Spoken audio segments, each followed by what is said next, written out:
Ko darīt situācijā, kad tavs projekts neatstāja lielu CO2 pēdu, bet tu gribi mainīt savu dalībnieku vai klientu attieksmi un kļūt par zaļāko maratonu Eiropā?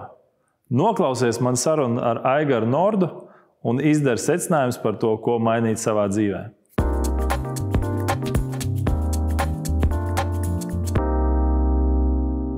Aigars Nords pirms dažiem gadiem atnāca pie manis un stāstīja, ka viņš uztaisīja šo zaļāko maratonu pasaulē. Šodien pie mums Aigars Nords, Rīgas maratona tēvs, un man ļoti interesē, kā tev ir veicies par šiem gadiem virzīt Rīgas maratonu ilgspējas virzienā, jo pastoties jūsu mājaslapu, plāni ir ļoti ambiciozi.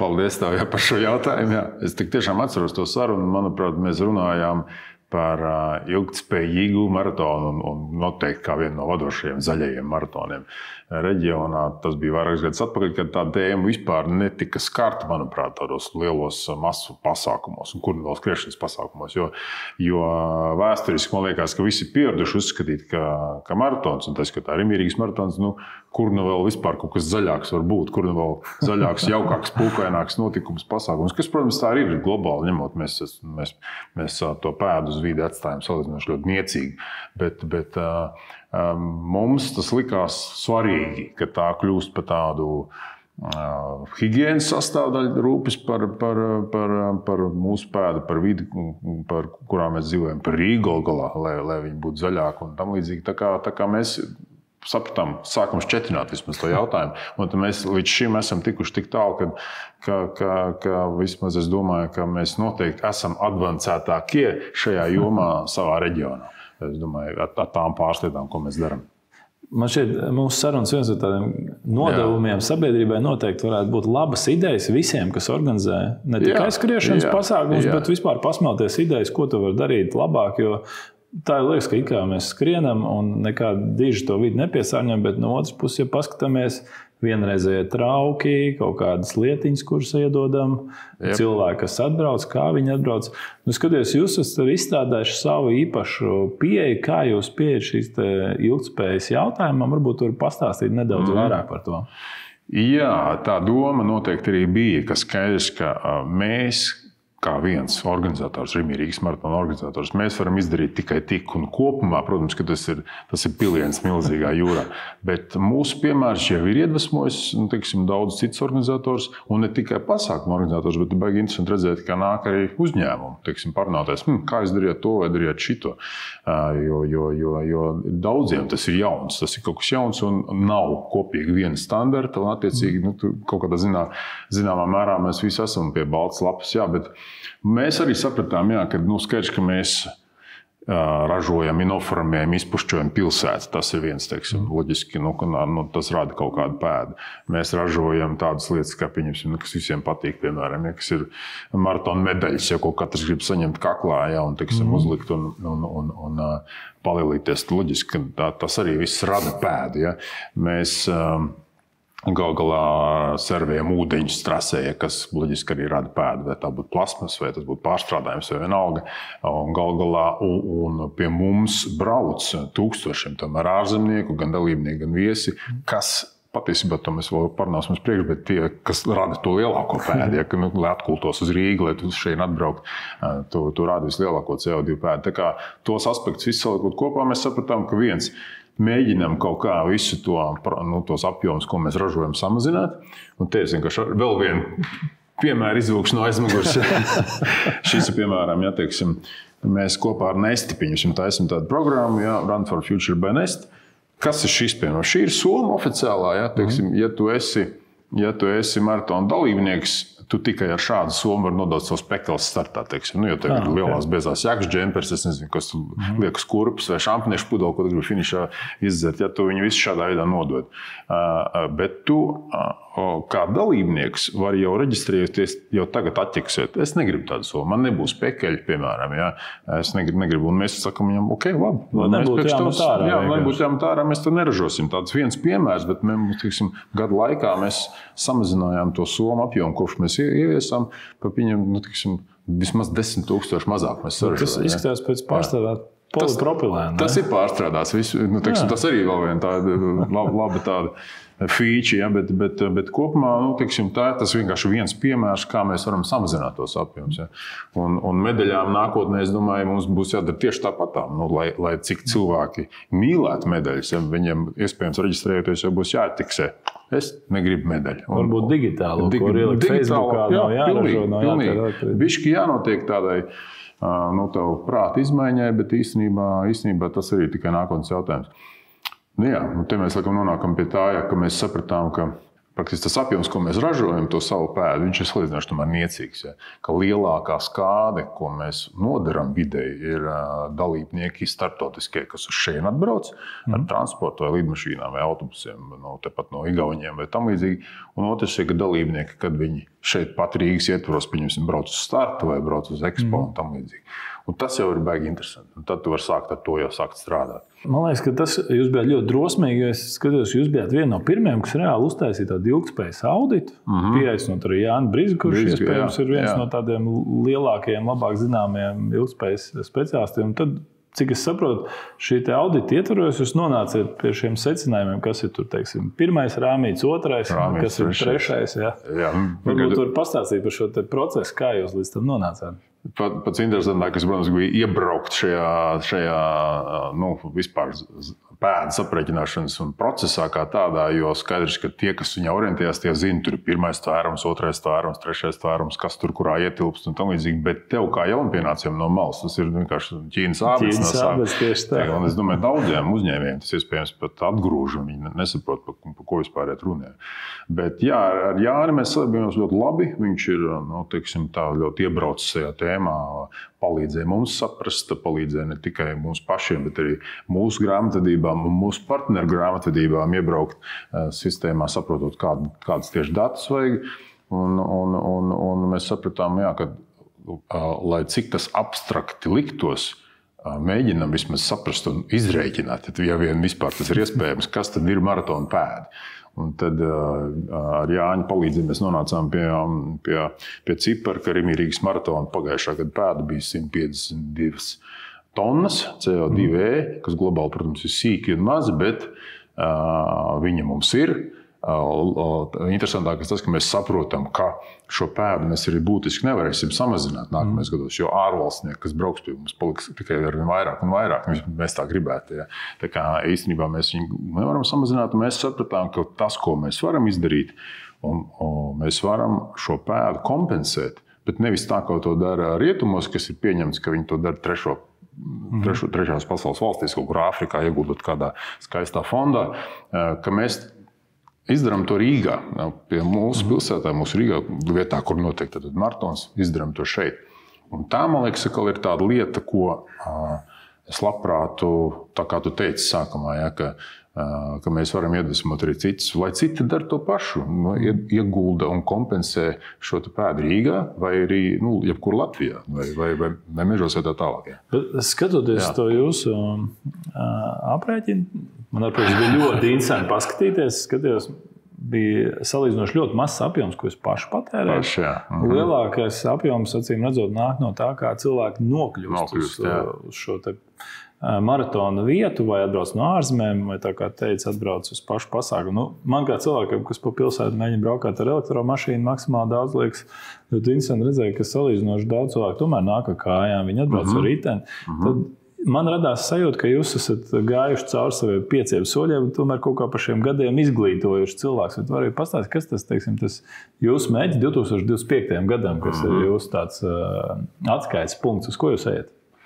Ļoti labs jautājums. Es melotu, ja es teiktu, ka man ir precīzi, jo tagad zinām visi tie mērķi, bet principu tas ir tas, ko tu jau minēji. Jā, mēs pirmkārt gribam, ka tādā brīdī, kad tas cilvēks vai ārvalstnieks, kurš ir atbraucis uz Rīgu, viņš noteikti izmanto riteni, elektromobīli vai ko citu, kas ir vidē draudzīgs, lai nokļūtu uz visiem mūsu notikumiem. Vai tas būtu Expo vai starts un finišs, ja, tam līdzīgi. Un otrs, un priekš tā ir jāstrādā dalībniekiem. Tev viņam jāstāsta, jāskaidro, padomā vēlreiz, vai tu tiešām gribi braukt ar taksi, piemēram, vai piemēram, uz startu. Ja. Un patiesībā To mēs to jūtam, kā mēs, teiksim, kādreiz joprojām saņemam jautājumus, klausies, galvenais jautājums bija, kur var noparkoties starta apkaimē, jo ielas tomēr ir noslēgts. Bet taču ir cieta pilsēta. Jā, pilsēta ir cieta, jautājums jocīgs, piekrīt, jā. Bet īstenībā šādi jautājumi praktiski pēdējos gados vairāk nav. Viņi nav, jo cilvēks saprot, ka tu nebrauks ar savu mašīnu vairs uz startu. Kas ir, manuprāt, tev liels sasniegums? Vai tu brauks ar ričuku, vai tu atnāks kājām, atbrauks ar sabiedrisko, piemēram. No elektroskūteri. Jā, vai elektroskūteri, piemēram. Latvijā tomēr elektroskūteri ir ļoti populāri. Cik es pamanīju, tur, kur notiek kaut kādi sabiedriskie notikumi, tur ir ļoti daudz elektroskūteri. Ir. Viņi cilvēki brauc, un tas, tā izmaiņa notiek pat ātrāk, nekā mēs pat pamanām. Jā. Bet vēl atbildot uz to jautājumu, kur mēs vēl gribam nokļūt. Ja? Mēs vēl saliksim tos plānus, bet es domāju, ka vēl nākamais ir tas, ko es jau minēju par medaļām un pašpatēriņu, ka viņu vēl censties samazināt.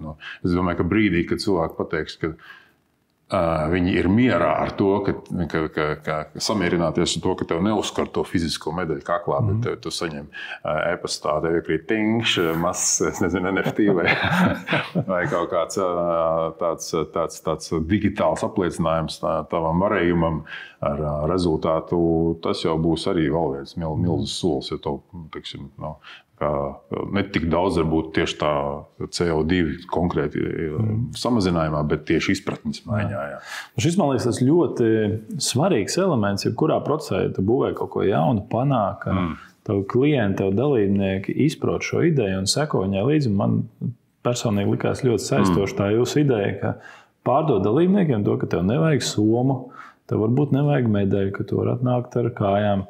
Un galā, ja pastāst uz to jūsu CO2 bilanci, tad sanāk, ka tomēr lielākais ir tas trešais ietvers, kurā tomēr ir šīs CO2 emisijas, un droši vien tur lausties veido aviāciju un ārvalstu turisti. Tieši tā, aviācija. Kad skaties nākotnē, ko darīt ar šo lietu? Viena lieta, protams, ir kompensēt, bet vai ir kaut kādas alternatīvas idejas, kā motivēt dalībnieks ierasties vidē draudzīgākā veidā? Jā, tas ir ļoti labs jautājums, un man nav atbildes, tāpēc, ka es domāju, ka tur ir pamats kaut kādam ļoti interesantam, ģeniālam risinājumam, bet man viņš vēl nav piešķīlies, kas vēl bija interesanti pie tā, ko tu jautāji, kad ne tikai dalībnieki ir aizdomājušies par to, mēs pat ieviesām tādu jaunu feature, ka tu kā dalībnieks reģistrējoties, ja tu gribi kļūt programmas Run for Future vai Nest, tā mēs saucam to mūsu oficiālo programmas dalībnieku, ja tu gribi būt viņas dalībnieku, vai tu gribi jau kaut kādu daļu no savas pēdas kompensēt pats, arī monetāri. Un mums pagājuši gadu jau, kad mēs laikam pirmo reizi ieviesām, ir virkni dalībnieki, kas ir gatavi, jau samaksāt par savu pēdu. Un tas ir baigais, teiksim. Un tas ir vīrus, ko es gribētu, kā ārzemnieki pielipina vairāk vietējiem. Latvijas skrējējiem, jo viņiem tā liekas jau diezgan pašsaprotama lieta, ka tad es nokompensēšu savu pēdu jau kaut kādā, kaut kādā simboliskā summā, bet kas mums palīdzēs pēc tam tālāk. Un interesanti, ka Latvijā tie pirmrindnieki, kas to ideju uzķer, ir nevis varbūt tās individuāli skrēji, bet tieši uzņēmumi, kas, pieņemsim, saviem darbiniekiem uzsauc dalības, pieņemsim, lai viņi skriet. Pie mums Rīgas maratonā viņi saka, mēs gribam pie jums reizes pārskaitīt arī summu X, jo mēs dzirdējam, ka jums ir šī programma kompensācija. Tas liekas tā kā, tas ir pilnīgi kaut kas svaigs. Principā parāda, ka mēs kā nācija esam kaut kam gatavi. Man arī ļoti simpātiski likās tas stāsts, ka jūs devāt eglītes dalībniekiem. Kā tas izvērtās? Viņi stādīja viņus, kur viņi stādīja, jo šis arī, man liekas, tāds interesants solis, bet ļoti svarīgs aspekts, kur to eglīti iestādīt. Interesanti bija tas, ka mēs saņēmām, vēl tagad, kaut kad vasarā, man kolēģi rādīja, bija kāda kundze, kas bija saņēmusi to egli. Un ne tikai kundze, viena skola, pat, kas bija vairumā aizgājuši nodot. Tā ideja bija tāda, paldies tev par to jautājumu, jo ideja bija tāda, ka pēc skrējiena tu vari nodot savu numuru. Mums bija tā īpašā Run for Future vai Nest telts, kas doma laukumā tu aizvien nodod numuru un pretī tev iedod eglīti par to, ka tu esi bijis tik jauks un tiešām nevis izmet savu numuru mēslainē, bet atdod viņu pārstrādē. Un bija pat viena vesela skola, kas atsūtīja, mēs tās savas eglis Piedošana, es aizmirsu, kas tas par skolu bija. Mēs tā savus eglis sastādījām šeit. Ko viņi rāda kaut kādu pleķīti pie skolas, kur tur viņi to ir izdarījuši un sastādījuši tās eglis. Jā. Tā kā līdzīgā veidā es ceru, ka viņas nonāca kaut kādos, visticamā, ideālā gadījumā degradētos rajonos, ja, kur pēc tam tās uzaugs priežmeši pēc gadiem, bet eglis diezē priežmeši. Bet varbūt tas būs tā kā stāzi, kā viņi katru gadu nodos numurus, un tad, teiksim, jau tev ir pēc 3 gadiem tev ir egļa audzīt, kas ir jau izaugus. Jo man personīgi liekas ļoti simpātisks stāsts, ka tu katru gadu iestādi, un tu to redzēji, kā tavu dzīvi lēnā garādas. Tas arī bija tas mērķis, jā, un, protams, tā ir simboliska akcija, skaidrs, ne jau visi varbūt tur sastāda, bet tomēr tas liek aizdomāties, un cilvēkiem pievēršās un sūta bildes, un viņi lepojās ar to aktu kā tādu, ka viņi to izdarījuši, un tas tā kā daļa no procesa kļūst. Un daudzi, kas baigi arī saka, paldies, pieņemsim arī numuru, lai piespraustu. Tu pats esi skrējis, ļoti labi zini, katram dalībniekam mēs izdodam 4 piespraudītas, kas ir, protams, metāliņus, jā, attiecīgi, tas ir, teiksim, pagājuši, kad tur 24-25 tūkstoši dalībnieku reiz 4, tu pats saproti, kas tas ir pa apjomu. Kilogramu. Tas ir jā, ne tonnas, jā, attiecīgi, tā kā tās arī cilvēki nes atpakaļ nodod līdz ar numuriem. Tā kā jau kaut kāds tāds mazs grūdienis, varbūt, kas liek tev aizdomāties, un cerams, ka nākotnē izraisa to, ka vēl kāds grib tādā veidā darīt. Tas ir interesanti, es pamanīju šaušanas sacensībās tādas vestes, un tagad modernajām vestēm jau to adatiņu vietā jau ir tādi āķīši, kur tu uzliec virs un uzādi. Skrējiem droši vien krekīši tomēr ir jāmaina biežāk nekā šāvējie vestes. Bet ir parādījušies risinājumi arī ar magnētiem, kur tu arī viņi tādā veidā tā kā piekliksēt, piečipot pie krekla. Tā kā kaut kāda risinājuma arī tur rodās. Jā. Tie, kurā gadījumā ir mazas lietiņas tā kopējā pēdā, bet tās mazās lietas beigās jau to vazam apgāzīs. Bet tomēr tur apmēram tās, cik atceros, 100 vai cik tur tonnas bija saistīts tieši ar to ceļošanu, kas patiesībā sakot, ir tāds brīvprātīgs aprēķins, kas ir uzņēmumiem jāveic arī nākotnē. Es saprotu, ka jūs tā filozofija kompensēt. Un pastāst varbūt vairāk par tiem mehānismiem, ko jūs esat īstenojuši. Man likās gan atjautīgi, un varbūt pretstatā tam, ko teica iestādām Āfrikā vai pārskaitam naudu un aizmirstam. Jā, mums likās kādā sakarā, lai mēs tagad kaut kādam, bet to dara lielās korporācijas visā pasaulē, ja kurš to dara, tad kā pārskaita abnormālas naudas uz dažādiem fondiem. Trešajās valstīs, domāju, tu ļoti labi zini to, kā nozars pārstāvs, un tā kā tur ir. Bet mums likās, mēs darīsim to Rīgā, un skaidrs, ka tas būs mazumiņš, ko mēs tur nokompensēsim. Uz visas Latvijas lielās pēdas fonda tas ir nieki, bet jā, varbūt tas liek aizdomāties vēl kādam ne tikai, kā es teicu, pasākumu organizatoram, bet kaut vai jebkuram lielam uzņēmumam, es nezinu, kurš rāda krietni lielāku pēdu nekā mēs kompensēt to atpakaļ Rīgā, tad Latvijā, tad tas jau var radīt kaut kādu foršu sniegbumbas efektu. Un tie mehānismi, protams, ka bija viens klasisks, iespējams, nodrāsts, un nevienam vairs jau liekas, akli kāds stāda tos kokus, bet īstenībā tie koki normāli strādā. Un tieši koku stādīšana ir tas, kas tev var ļoti efektīvi nokompensēt tevs radīto pēdu. Mēs pieņemsim pagājušajā gadu pavasarī, šogad pavasarī sastādījām bijušās Ulmaņa laika vecās rūpnīcas, kas jau kur tika nojaukta, tagad jau 10 gadus atpakaļ, tur vienā, nevis Imants, bet kas tas ir, Pierīgas mežiņā. Mēs viņu apstādījām visu skaistām kociņiem, un tā burtiski degradēta teritorija, kas būs pēc 30 gadiem, būs foršs mežs tur, jā. Un tas ir ļoti labs paraugs. Un otrs bija, ko mēs apspriedām ar Rīgas domu. Kur mēs esam, mēs gribam kompensēt tādu apjomu. Brīzigas kungs norādīja, kas būtu tie labākie risinājumi. Doma atnāca ar dažādiem variantiem. Un tad mēs mainījām apgaismojumu. Man liekas, ka bija 49 gājēji pārējais, kur viņām nomainot tos vecos novecojušos apgaismojumus. Tad viņiem ir foršas tās lampas, kas daudz enerģiju pārstrādā daudz efektīvāk un ilgāk tas notiek.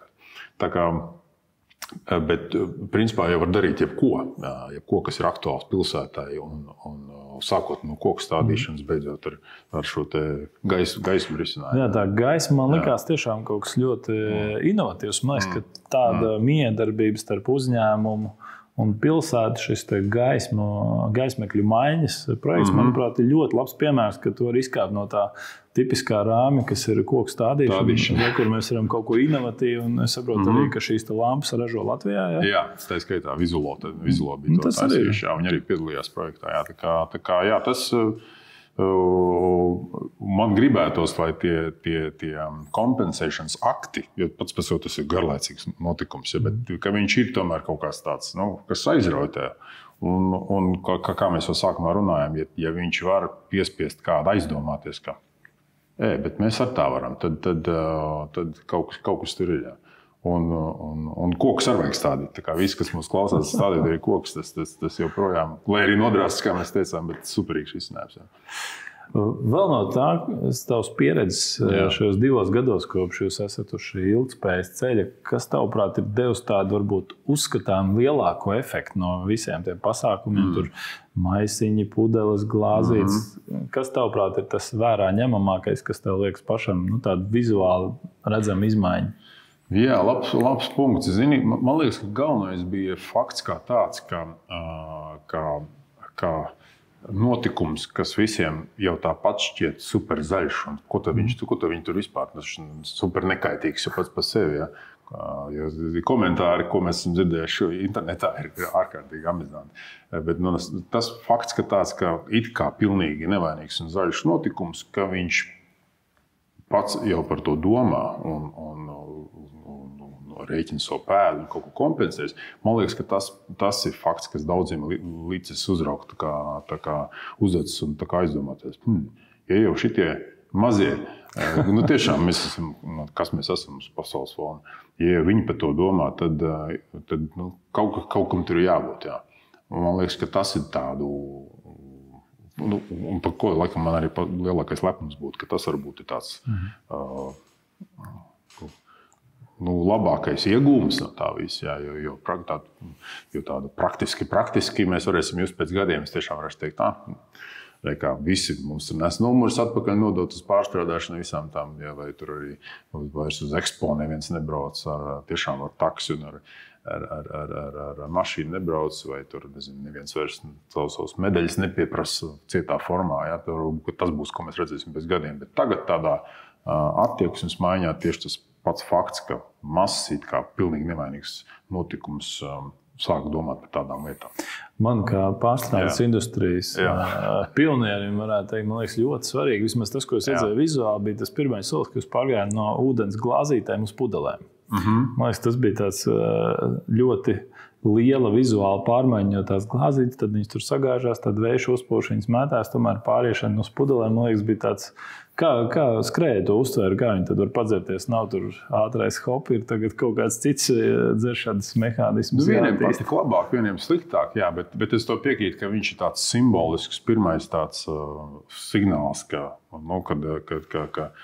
jo visu redz, kā pēc tam tur, kas notika ar to plasmas, jā. Tas ir tāds, jā. Ideālā gadījumā vispār nākotnē jau būtu jāpāriet vispār uz pilsētas ūdeni.